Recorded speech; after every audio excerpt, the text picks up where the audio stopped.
እንደው በቲክቶክ በወር 10,000 የኢትዮጵያ ብር ይገኛል ከሚሰሩ ልጆች አሉ አይ ከዛ በላይ ይገኛል እንደው ለምሳሌ እኔ አሁን ደሞዜ እዚህ ቤት ነገር ይቀርሽ ግን እንደው 20,000 ብር ቢከፈለኝ ሬዲዮ ላይ ብዬ ልንገርህና ጀስት ከዛ የተሻለ ሂሳብ ይኖራል እንዴት ነው ሊሰራ የሚችለው አሁን እኔ አንድ ነገር ማወቅ ፈልጋለሁ እንግዲህ ብዙ ሰዎች ቲክቶክ ላይ ገንዘብ ይገኛል ይላሉ ብዙ ሰዎች ደግሞ አያውቁትም ምናልባት እንግዲህ ኢትዮጵያ ውስጥ እንደምትመለከተው በቲክቶክ ዘረኝነቱ እየተስፋፋ ነው በቲክቶክ ጥላቻ እየተሰበከበን ነው በቲክቶክ የራሳቸውን ሐሳብ እምነት ላይ እየገቡ ነው ምናልባት ያ ላይክ ለማግኘት ሊሆን ይችላል ከዛ ውጪ ሳንቲም መስራት እንደሚችል እንድታስረዳልኝ እንፈልጋለን ያው ቲክቶክ ያው እኛ ሀገር እንደ ኦፖርቹኒቲ አልታየም እንጂ በጣም ትልቅ እድል ነው ለአብዛኛው ለወጣቱ በጣም ትልቅ እድል ነው ቲክቶክ ማለት በጣም መጠቀም እንችላለን ያው ቲክቶክ ገደብ የለውም ዶክተሩም አስተማሪውም ማለት ሁሉም የራሱ ነገር እንትን ማለት ይችላል ማስተላለፍ ይችላል ያው ተጠቃሚ መሆን ይችላል ሁሉም ቲክቶክን ተጠቅሞና ቲክቶክ ይከፍላል እንዴት ነው የሚከፍለው አሁን ብዙ ጊዜ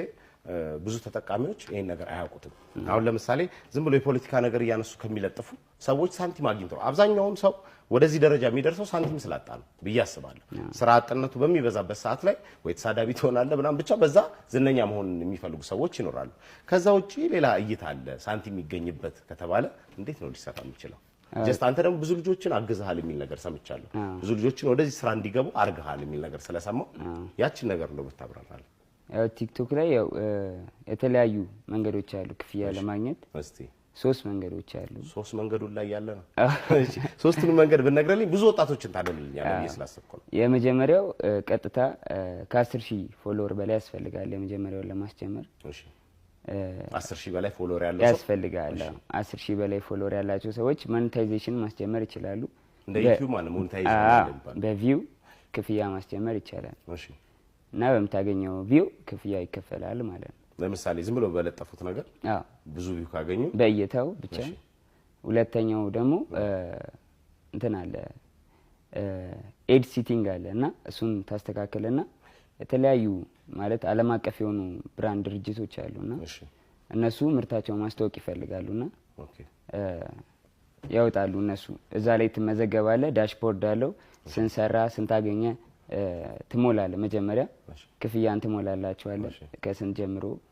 አሁን እኔ ከ$400 ጀምሮ ነው ክፍያ ሚኒመም $400 ለአንድ ማስታወቂያ ማለት ነው ለአንድ ማስታወቂያ አሁን አንተ ልክ ማስታወቂያ ስትሰራ $400 አንድ ድርጅት ሊከፍል ግዴታው ነው የኢትዮጵያ ሳይሆን የውጭ እኮ የውጭ ድርጅቶች እሺ እና ማስታወቂያ የነሱ ማስታወቂያ አለ ኢትዮጵያ ውስጥ የለም አያሳይም ኢትዮጵያ ውስጥ ማስታወቂያ ማለት ማስታወቂያ ኤዲ ኢትዮጵያ ውስጥ የለም እሺ ውጪ ስትሆን አለ ዱባይ ሄጄ ነበርና እዛ ነው ያስጀመርኩት እኔ እሺ በቲክቶክ ነው እንደ ዱባይ ማን ቀረጸኝ እንዴ እኔው ስንት ጊዜ ማብራ የምረና ማለት በዚህ አጋጣሚ ለመቀረጽ ነው ሄርከው ወይስ እድሉን ስላገኘህ ነው ያው ለመቀረጽም ለማየትም ያለው ነገር እሺ አሁን ኤዲ የሚባለው ድርጅት